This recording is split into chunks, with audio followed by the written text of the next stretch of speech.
네.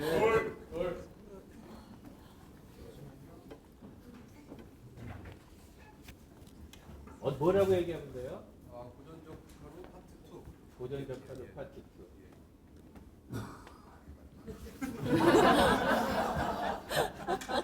고전적 하루 파트 2하고 치시면 됩니다. 고전적 하루 파트 2. 고전적 하루 파트 2. 네, 아주 잘하셨습니다. 네, 저희가 이제 목관 주자들의 어떤 즉흥성에 대해서도 얘기를 해봤습니다. 그 네. 지휘자 중에는 사실 굉장히 통제하면서 가는 스타일인 것 같은데요. 네. 좀 많이 놔주시는 그 지휘자신가요? 이 단원들의 의견도 묻겠습니다. 글쎄 뭐 제가 제 얘기를 할 수는 없을 네. 것 같은 그런 생각이 있는데 근데 오케스트라를 볼 때 우리가 이제 하나의 사회고 하나의 국가라고 이야기를 하는 네. 것처럼 그 오케스트라들도 그 시대의 사항을 반영을 해주고 있지 않나 이제 그렇게 생각을 해볼 때는 뭔가 훨씬 더 자율성이 많아지고 더 하나하나가 중요한 존재이고 하나하나의 허용된 범위 안에서의 개성이 드러나야 되는 것이고 뭐 그런 쪽으로 이해를 하면 어떨까 저는 그렇게 바라보고 있어요. 한 사람의 음악을 우리가 쫓아가는 것이라기보다는 우리가 같이 만들어 나가는 음악이다. 우리의 음악이다. 지휘자의 음악이라기보다는 우리의 음악이다라는 그런 그 개념이 훨씬 더 많아지고 있고 사실은 또 그렇게 돼야지만 이 단의 각 오케스트라마다의 그런 특징이 더 잘 살아나지 않을까 그렇게 생각을 합니다. 사실 저희가 목관 주자분들을 굉장히 인터뷰도 많이 하고 연주도 많이 들어봤는데 이제 조금 타악기 얘기를 저는 조금 더 해보고 싶은데요. 네. 그 같은 악장에서도 그 타악기 활약이 막 있습니다. 있는 부분이 네, 있잖아요. 있죠. 네. 네, 그 부분 한번 5, 6, 8 그쪽인데요. 트라이앵글이 되어 있습니다. 트라이앵글 네. 저기 소리 한 번만 내주실래요? 아, 예. 고급스럽습니다. 네, 탬버린도 들어와 있죠. 네, 탬버린. 네, 그다음에 네, 네, 우리 뭐 스네어 드럼이라고도 하고요. 쉬운 말로 작은 드럼. 네. 그렇습니다. 이 또 가장 어떻게 보면은 화려한 부분에서 나오는 악기일 수도 있는데요. 심벌스가 있고요. 네. 지금은 아주 보여주는 거기 때문에 부드럽게 치셨지만 네. 엄청 또 큰 소리까지 날 수도 있는 거고요. 네, 그 다음에 베이스 드럼이죠. 큰 북이 있습니다. 예, 저런 소리를 내는 악기들인데요. 이제 합쳐지면 어떻게 되는지 한번 볼까요? 5, 6, 8서부터 보겠습니다. 2, 3, 4.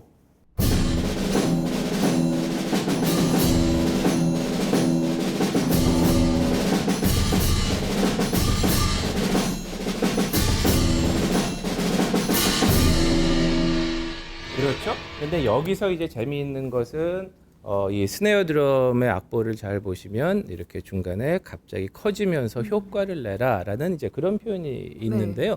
그것이 굉장히 효과적으로 지금 작용을 하고 있는데요. 네. 스네어 드럼 한 번만 다시.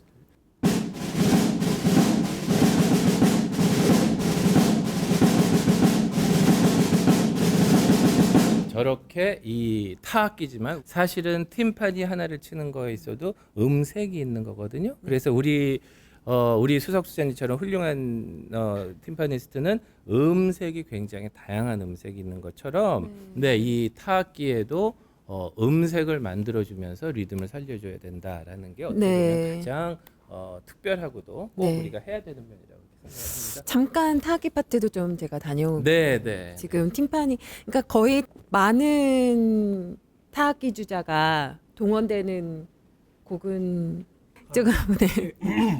약간 고전에는 좀 많이 드물죠. 네네네. 그런데 이제 낭만 이후에 오면 타악기 파트의 그 영역이 많이 늘어났어요. 음색도 네네. 더 다양해지고 그래서 뭐 이 정도보다 더 많이 나오는 것도 많아요. 네. 특히 말러 같은 경우는 엄청나게 많습니다. 네. 되게 독특한 악기도 많고. 그렇죠. 희한한 악기 어디까지 쳐보셨어요? 커다란 망치로 바닥을 때린 적도 네. 있습니다. 아, 괜찮아요. 말러 6번에 나와요. 네, 괜찮았네요. 바닥. 그건 저는 모르겠어요. 연주자들은 그거만 생각 안 하니까. 그리고 약간 특히 이 심벌즈 같은 경우는 뭐 악보를 봐도 쉼표가 굉장히 많은데 이거 계속 세시나요? 어떻게 기다리시나요? 포트가 나올 때. 많은 분들이 음표가 적게 나오면은 그냥 쉬고 있다고 많이들 생각하실 수 네. 있는데요. 사실은 마디를 다 세고 있고요. 중간에 어떤 프레이즈가 바뀌든지 뭐 여러 가지 변화가 되는 부분을 사실은 그 흐름을 다 알고 있어야지 네. 예상을 하고 또 칠 수 있습니다. 네, 저쪽으로 좀 제가 이동을 해보겠습니다. 지금 약간 추우신 것 같은데 김만희수석 선생님께서 그 음색 이런 데서 또 빵 터지시네요.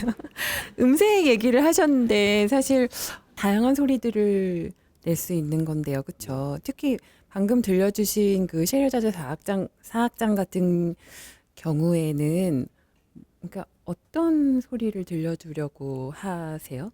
세라자드 뭐 이렇게 곡별로 스틱을 바꾼다기보다 이렇게 시대에 따라서 좀 스틱을 뭐 고전, 뭐 낭만 뭐 이런 식으로 해가지고 고전 음악 같은 경우는 옛날 시대에 이렇게 팀파니가 뭐 울림이 많거나 그렇지 않고 약간 드라이한 소리를 내고 그런 곡이 많거든요. 때문에 뭐 그런 면에서 스틱 결정을 많이 하죠. 그 트라이앵글과 그 탬버린은요 사실 굉장히 오해가 많은 그런 악기들이죠. 근데 연주의 어떤 테크닉도 발달을 한 악기들이잖아요, 그렇죠? 어떤 그런 조금 혹시 시연을 보여주실 수 있나요? 이용해가지고 이렇게 길게 치는 경우가 있고 또 머플 할 때는 이렇게 접어줄 수도 있고 그 다음에 롤을 하죠. 이 상태로 롤도 하고 예. 여러 가지 주법은 있는데 이게 가장 많이 사용하는 주법입니다. 네. 네. 여기에 상응하여 탬버린은 무엇을 혹시 보여주실 수가 있을까요?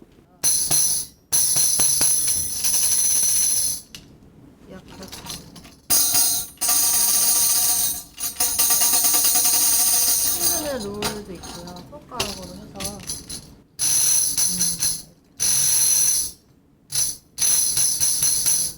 이런 기법이 있어요. 아, 네. 손끝이 굉장히 발달이 되어 있어야 되겠습니다. 네. 연주할 때 앞으로도 좀 이렇게 주의 깊게 볼 수 있을 것 같고요. 다시 이제 돌아가서 사실 제가 지난번에 한번 답사를 왔었잖아요. 그래서 네. 그 연습하시는 거를 봤는데 셰르자드에서 굉장히 어려운 바이올린 파트를 연주하다가 선생님이 이렇게 정지 화면이 되셔서 무슨 일인가 봤더니 이쪽을 막 레이저를 발사하고 계시더라고요. 그래서 아 저거를 꼭 방송에 제가 살려야 되겠다는 아, 네. 생각을 네, 했었습니다. 그러지 말아주세요.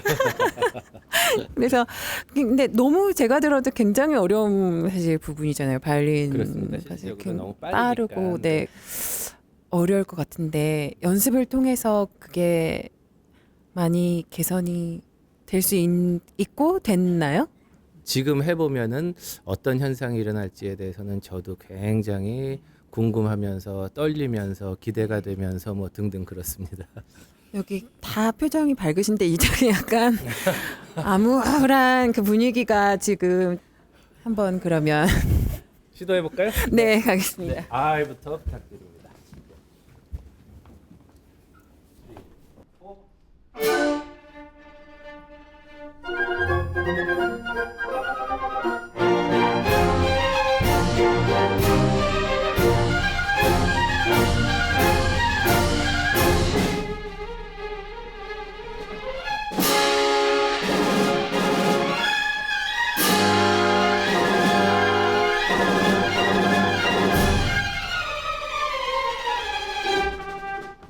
네, 어렵네요. 이런 부분 연주하면 어떤 생각이 드나요? 제가 이러려고 정말 여기서 하고 있어야 되나 이런 생각이 드나요? 제 친구입니다. 아, 그러시구나. 많은 생각이 들긴 하는데 뭐 작곡자가 싫어지기도 하고 네. 근데 늙어서 손이 안 들어가나 생각도 들고 이번 연주에서는 어떠셨나요? 잘 몇 점 정도? 끝나고 악장 선생님하고 대화를 했었는데 예, 좀 괜찮았었던 걸로. 네. 네, 알겠습니다. 이 사학장을 이제 쭉 들려주실 텐데 주위에서 저희가 보겠습니다. 정말 늙어서 손이 안 돌아가는지 해보겠습니다. 자, 사학장 전체 쭉.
네, 셰헤라자데 사악장 연주도 들어봤는데 사실 저도 그렇고 궁금한 게 그 지휘자의 정말 역할이 무엇인가 네. 속속들이 좀 알고 싶은 부분이거든요. 그러니까 네.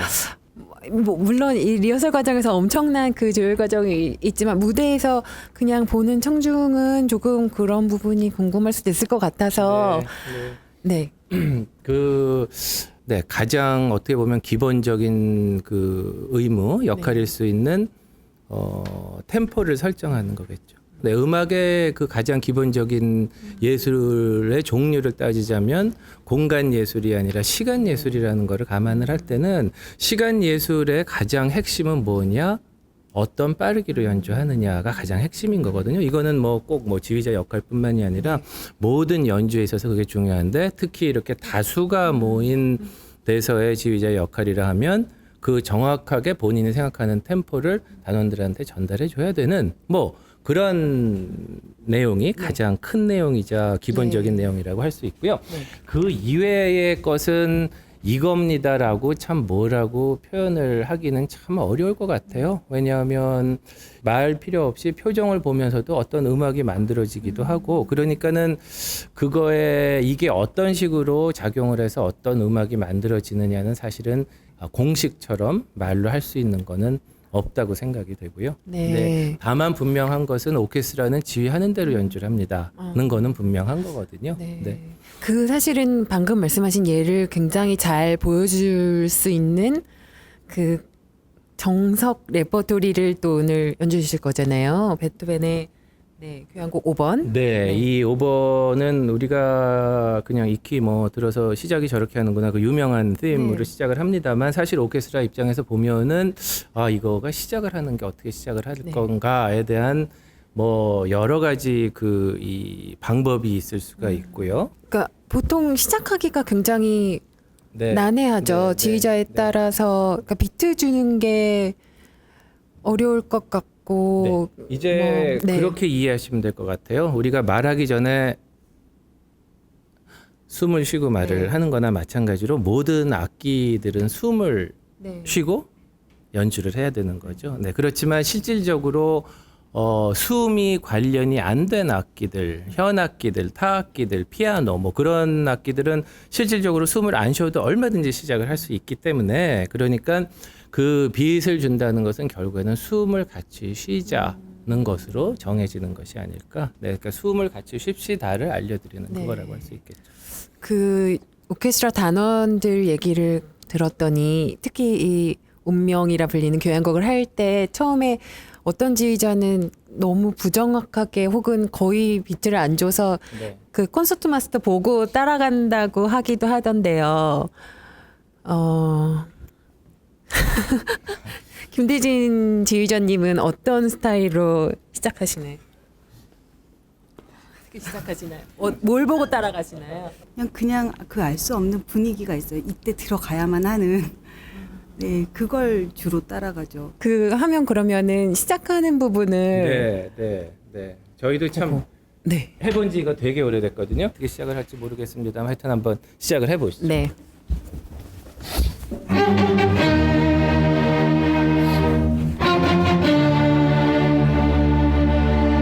제가 한 역할이라는 건 그 처음에 숨 쉬는 역할밖에 한 거 없거든요. 근데 예비 박자도 안 주시는 거 그런데 숨을 쉬고 어떻게 같이 나오게 그게 맞죠? 가 바로 아까 우리 김민지 선생님이 이야기한 이때 나와야 될 것 같은 그런 분위기가 만들어지는 거예요. 그게 바로 한 단체로서의 조직력이 생기는 거고 서로의 믿음이 생기는 거죠. 왜냐하면 본인이 이때 생각해도 맞을 것 같다라는 확신이 없으면 어떻게 나갑니까? 그렇죠? 또 먼저 나갔다가는 또 이제 그 카메라에 카메라에 잡히기도 하고 앞에서 뜨거운 시선이 가기도 하고 뭐 그렇지만 우리는 그걸 이제 같이 나갈 수 있는 상황에 갔기 때문에 서로의 더 확신이 생기게 되는 거고요. 서로가 서로를 읽는다라는 차원이 바로 이런 이야기일 것 같습니다. 네, 믿습니다. 조금 더 나가볼게요. 조금 더 나가봐서 이제 페르마타가 많이 나오니까 그 페르마타의 처리에 따라서 또 여러 가지가 달라질 수 있으니까 우리 옛날에 약속한 게 있는지 없는지도 사실은 지금은 잘 모르겠습니다. 네.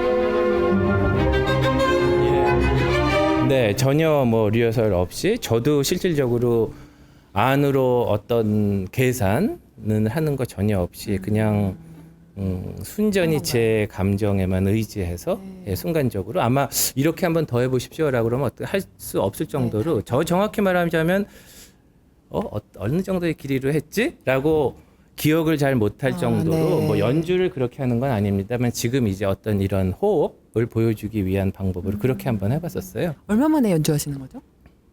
얼마 됐죠? 꽤 된 거 한 1년쯤 됐나요? 하여튼 근데 워낙 서근시 양이 이 베토벤 사이클을 하셨고 그래서 그 우리 또 뭐 사실은 그 뭐 시그네처 프로그램 중에 예. 사실은 하나 있기 때문에 네. 그럴 수도 있을 것 같습니다만 굳이 이러 곡뿐만이 아니라 요 최근 들어서 한 1, 2년 전서부터 느끼는 것은 굉장히 서로 호흡을 지금 같이 하고 있구나. 네, 그게 굉장히 중요한 것 같습니다.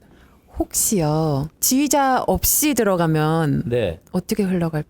지휘자가 없이요? 네. 시도 한번 해볼까요? 네. 네. 근데 시작을 어떻게 할까요? 시작을 악장 선생님이 어떤 식으로든지 사인을 네. 줘볼까요? 네. 저도 내려와 있겠습니다. 네. 어떻게 되는지 한번 보시죠.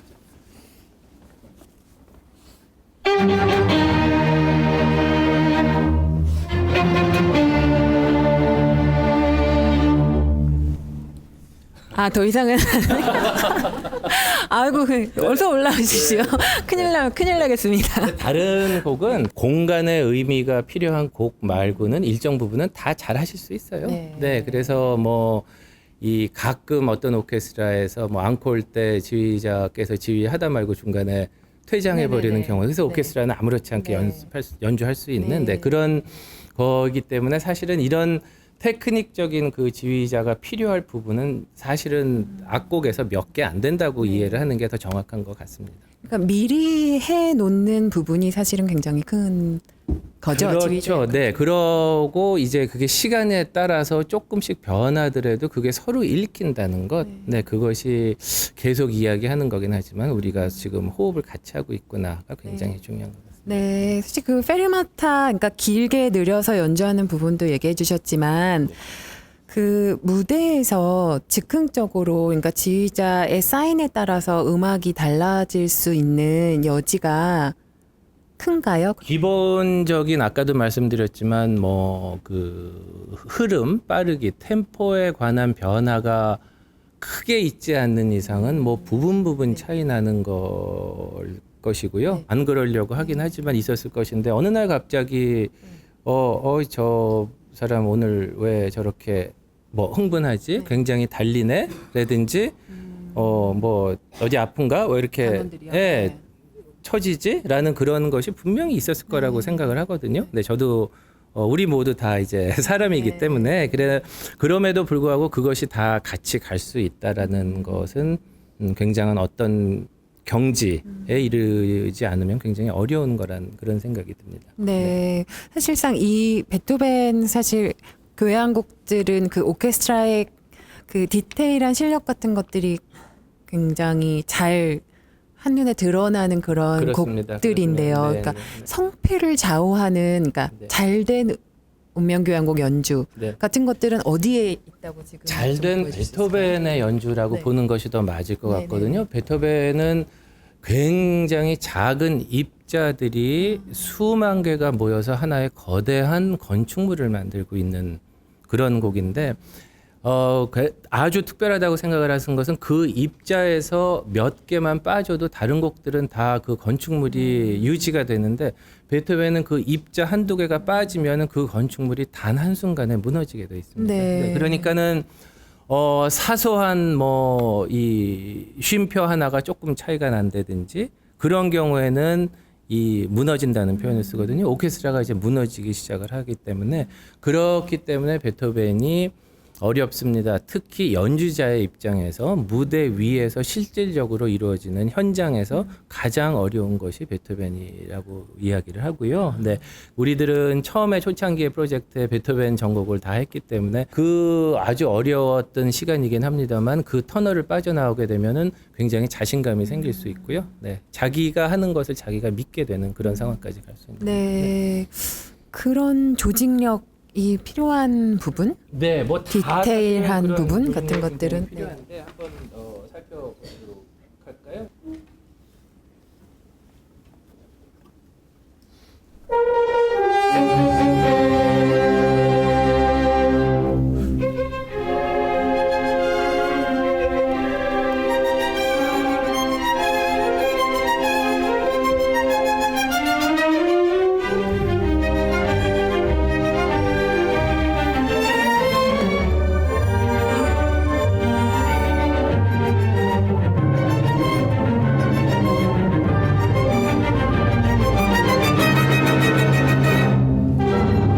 모든 파트들이 8분 쉼표로 퍼즐 맞추는 것처럼 네. 지금 이루어져 있기 때문에 세밀한 입자가 정말 정확해야 되는 그런 부분이기도 하거든요. 우리 스트링만 한 번만 다시 우리 볼까요? 네. 보시죠. 아.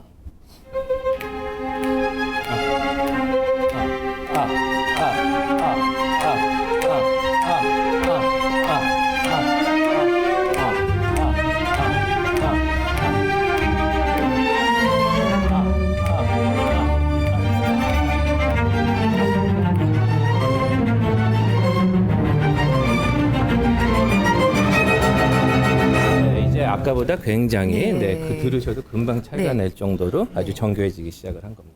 실제로 만약에 연주를 앞두고 있다면은 연습을 더 시키실 건가요? 엄청 더 해야겠죠.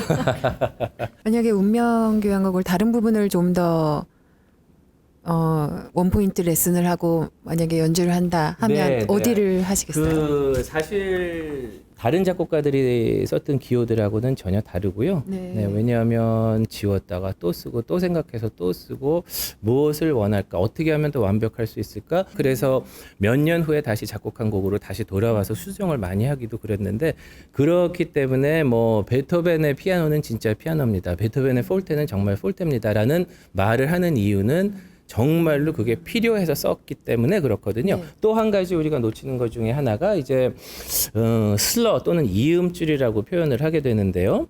어떨 경우에는 그것에 조금 집중을 못하는 그런 경우가 있는데요. 제2주제에 나오는 바로 그 부분이기도 합니다만 63이 되겠죠? 저희 스트링 잠깐만 3,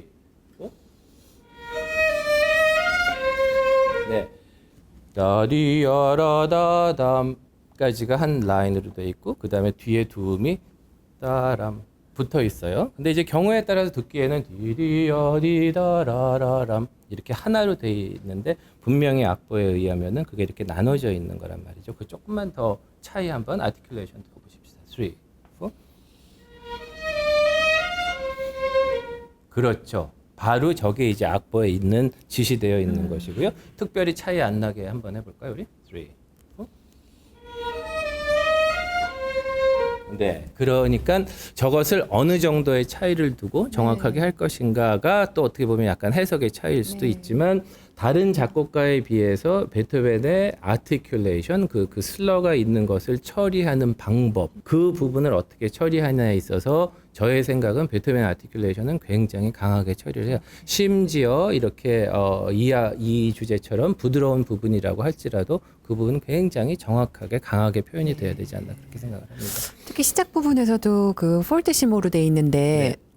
어느 정도 크게 할지도 지휘자가 결정해야 되는 또 두 번째 역할 중에 하나가 그 밸런스를 어떻게 하냐 이거겠죠. 그러니까는 그 밸런스를 어떻게 하냐는 것은 바뀌는 거기 때문에, 그렇지 않습니까? 본인 선생님 각자 100의 소리를 낼 수도 있고 각자 70의 소리를 낼 수도 있고, 다르단 말이죠. 그러니까는 밸런스를 하는 데 있어 서 전제 조건이라는 것은 일단 가장 작은 소리입니다, 가장 큰 소리입니다라는 것이 성립이 돼야지 거기서 조절을 할 수 있고요. 그것을 조절할 수 있는 방법은 다른 방법이 없겠죠. 들어서 하는 수밖에 없으니까. 네. 네, 아까 봤을 때 이미 오프닝 같은 경우에는 약속된 정도의 어떤 음량이 있는 건 거죠? 본인들의 풀 사운드가 있을 것 같고요. 제 생각에는 제 판단으로는 아까는 한 80% 정도 소리가 나오지 않았을까 이렇게 그렇게 생각을 하고, 조금 더 욕을 하게 되면 아마 분명히 100까지 간다고. 아, 네. 이제 1악장을 사실 전체 들려주실 건데 오랜만에 연주하시는 거라서 네. 미리 맞춰보셔야 되는 그런 부분은 혹시 없나요? 네, 현재? 이미 조금 부분 보여주는 것을 통해서 우리가 약간 공감된 게 지금 있다고 생각을 하거든요. 네, 그래서 아마 그냥 가도 괜찮을 그냥 가도요. 알겠습니다. 1악장을 전체 한번 연주를 들어보겠습니다.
수고하셨습니다.